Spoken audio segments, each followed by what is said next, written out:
Hi everyone, it's John McLeod from Macbet. I'm just going to go over what actually happened at Eagle Farm or the Metro, just the Metro tracks on Saturdays, and how we played it at Macbet. I'm going to put this up on our site. We're also, well, not our site, our Macbet Racing Tips Facebook page, and we'll also, Betfair will put it up on their site in the hub next to our name up there on Betfair. So we'll take a look at this meeting. As far as Eagle Farm goes, we were thinking that the track would play fairly even and it'd be pace related. That's how we were going into the meet. But after a couple of races, we were very concerned with the inside part of the track. It just made us rethink things. But I was sort of not confident about what I was thinking early, but I was pushing that way. Just halfway through the meeting, I started to second guess myself that it wasn't right. But as we've found out through the day, it was definitely fence no good. Too many horses sat 3 wide and 4 wide and went really good. So that's just a really good sign to say that the fence was no good. A couple of horses went good at getting up on the inside, so they're the ones to follow. As far as Macbet goes, as a total, I think the audio got away with a nice win. The sheets, they got away with a small win, or a fair win.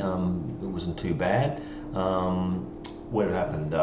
Sunday, Hong Kong, we just lost. It was a pretty tricky meeting that day. There was a lot of horses returning, and it was just putting our toes in the water and seeing how things are going and how horses are performing. We got away to a start in the second race. The first race should have won for sure, but the second one won. Adonis, we've been on it a few times. It was a good win. Even the second horse we thought had some little hope at odds. We will, as far as Toowoomba goes, we had a nice win. We finished up being on a horse at around $11 late in the day, and we had our best bet of the day won. Our best bet that we put up on our page for free got away with a win. It blew out in the market. It went from about $1.90 out to around the 260, 270 at one stage. So it turned out really good. I think the market pretty much went against it because they were thinking that it would get back in the field, which it did, and it had to chase the second favourite who was up on the speed. But as it turned out, it was just too good for it. Okay, going back to the race one, the way Macbet played Eagle Farm. This first race, I've put in this column here where the horses' names are, what we intended to do as far as the audio was going. We were happy to bet against Neodorp and Better Thinking. Better Thinking was a lot of money. Betfair, throughout the morning there was a lot of money. It chugged in, but it was coming off a Toowoomba race. It was a good win up there, but just it's a bit of a step to step up to Metro class, and it battled away on the inside part of the track. It went all right, but it was definitely not a 270 shot in this type of race. We had something on 2nd of May. It battled away. It only got beaten a couple of lengths at good odds. Neodorp, we were just thinking that it might have worked too hard being out wide, and he actually pushed the button and went to the front.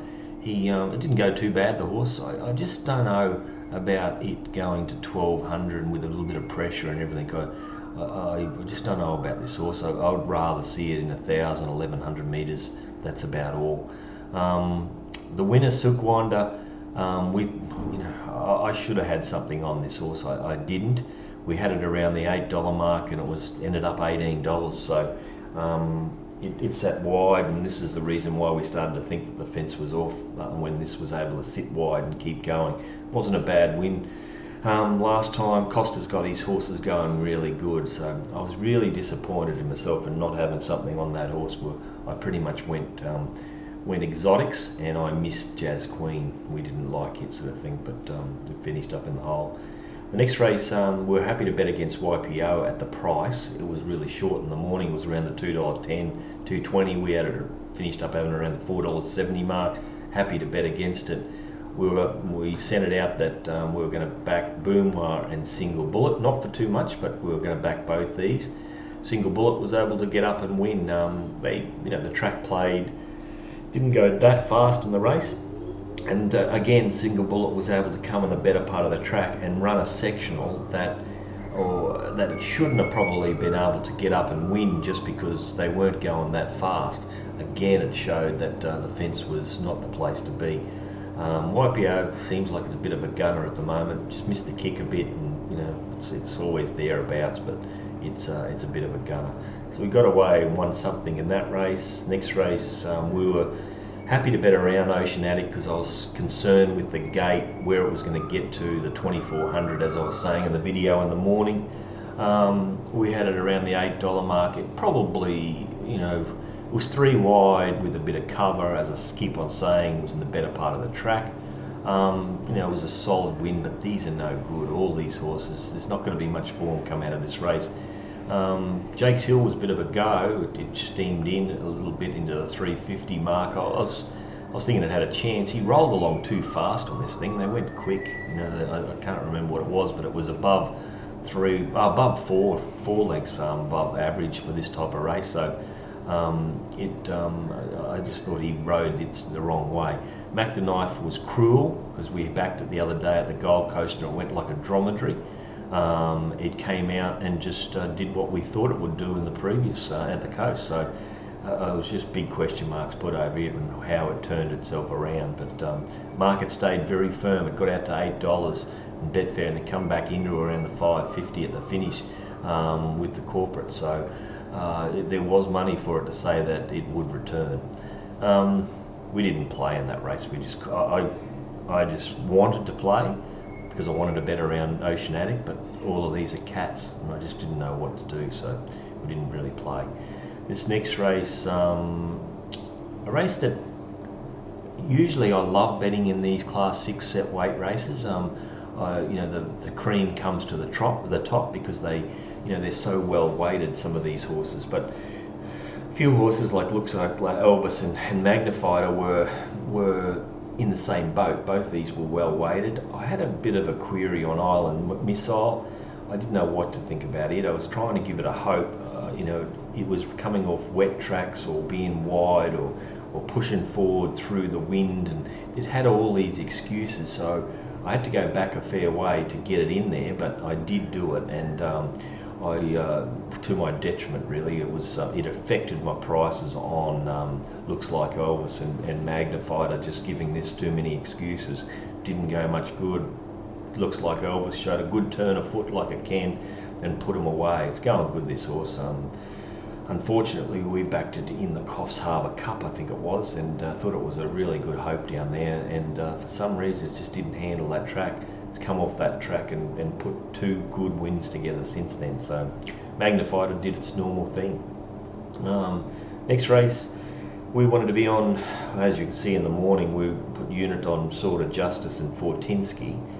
But as it turned out, the way the track was playing and the fence being off, I kept on saying with Fortinsky that 1400's as far as it really wants to get, and it needs everything to go its right way. Now with Fortinsky, he was always going to be on the fence, so that just gave me enough excuse, to only save on this horse.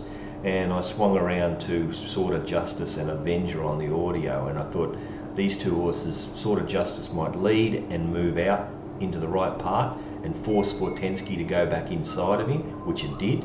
And Avenger, he was going to be parked in behind him, was going to be coming around him. So I thought these 2 horses were the right ones, and we got it right, and it was a nice win. Unfortunately for everyone else, our clients in the morning, I was leaning towards these 2, but as the track turned out the way it was, we swung around to the Avenger and Sword of Justice. So Spirited, only reason I was against it was, if you forget about its run last time at Ipswich, it really was going to struggle against these other horses. But its win at Ipswich was good, and it rated really good, and that's why the market chugged into it at the 260. Like, I could have got it to that price as well if I just followed that. But down the side of the track at Ipswich that day, the wind was straight into the leader's face, and they worked, and So Spirited was able to just park him behind him and put him away. Admittedly, he did put him away good and went to the line hard, which is probably what I didn't take into account enough, because I had it around $9, completely forgetting about that run. I should have actually went on that run and just come off it. That's where I would have probably had it around the 320, 340 mark. I was still been against it, but I was strongly against it here, and I was probably wrong, because he did go okay. He was 3 wide, but in a slow run race, they walked in front, and he loomed, and he probably should have still won. But as I said, it was 3 wide, but it was the best part of the track. That's the thing. I want to bet against it again next time, and everyone will be saying, oh, it went really good, but I'm happy to be against it. Next race, race 6, we were against Jagged Edge. It was 210, we had it $7, but only because Ruaka, we had it very short, around the $1.66. We bet up and we got burnt. Matt McGilvray just made a little blue, and it come out a little touch slow, and he half panicked and pushed it, and all he did was get up on the outside of pretty speedy horses that it was never going to be going anywhere. So he got pushed 4 and 5 wide, and first starting a race, being pushed even wider on the corner. The horse did a good job to finish where he did. He did come in the better part of the track, but as I said, it was his first start, and he just was just in no man's land. So forgive him. He's a black booker. He's one to follow. Few little horses out of the race. This race didn't go as good as what I expected. The sectionals weren't good. They went about par early, and they didn't get home that fast. So a lot of horses here that looked like they've gone good. Horses like Go Deep hasn't gone too bad because he's got up on the inside, but they got to the line about 3 lengths slower than average. Now that's made him able to get home. Combat Kid didn't seem to go too bad. He got held up a little bit and then hit the line, but again on the better part of the track, and with this slow last sectional, it's a little bit of a query. So I'm just concerned with this race. Jagged Edge, I don't think he did anything wrong with Orman. I thought the horse was disappointing. He might improve with the run, but he was definitely disappointing, and he was too short in the market, that's for sure. The next race, we wanted to be on Dreamtimer and Varayne's here. This is the race we got right. We pushed up hard for Varayne's on the audio. We just thought it was the right horse, and it was going to be back here, coming to the outside with Ignite the Light running along really fast in front, fence off. These horses back here, around here, had to win. Just because they were going that fast and the fence was off. So it was a perfect race for us. A horse like Frangipani Moon was ridden well, but he was first on the scene, vulnerable to these horses back in the field here. So this was a nice race. Dreamtimer went good, was in the worst part of the track coming to the line compared to these other horses, but it did a good job. It was around $8 in the morning the day before, and come right into 340. Varayne's got out to around $16, $17 at one stage on Betfair in the run, and we've sort of filled up a little bit on that at that price, because we could see that it was tracking into the race, and it was just perfect. So nice race for us, that one. In this next race, keen on this race again. The only problem with this race, how we seen it, was the fence being no good and not a lot of speed in the race. Could these back markers come to the outside and make up the 6 or 7 lengths? Whereas in the previous race, the speed was right on. We had it good, whereas a good speed. This one we had it only fair to average speed, so it made it hard for horses back in the field, even though they were going to come in the right part of the track. So I just wish AC Tongdi didn't have the one gate, and we would have been really charging into it. I was just concerned with the one gate. So out of the 3 of them, I sort of really pushed towards Our Girl Silky and Black Tan, and I was going to just have a smaller win on AC Tongdi at around the $10 mark. Now, Our Girl Silky was disappointing. Black Tan never got into the race. It was back here and just didn't get into the race. AC Tongdi went really good, and it's a black booker. It's one to follow. Got up on the inside part of the track and was strong at the finish. Highway went better than I thought. We were betting against it, come into 650, but it did go all right. Got held up in the straight. The only problem with it, is it seems to be a horse that's going to get back in the field a lot, so it's going to be pace related, whether it's going to be able to get home. If it goes to Doomben or something like that, it's going to be in trouble. Then the last race, well, I didn't play in this race, but I should have. The horses we gave out in the audio were Oink, Brains, Sparky Lad and Tax Accountant, because we were happy to bet against Red Chase at the $3 because we had it around the $9 mark. We were concerned with Unlikely Story just because of going to the 1400. Like we said on the in the audio Macbet Q&A in the morning, you know, it was there, but I did have a question mark about it, and it come to fruition, loomed up and didn't want to go on with it. Even Oink on the audio said this is a horse that can blow everyone out. It's a horse that can do something, and when Oink is around the $20, $30 mark, it's the time to back this horse. So it was a chance. Brains, I thought I had a hope, even though we, you know, it was around the $16, $17 mark. We had 11.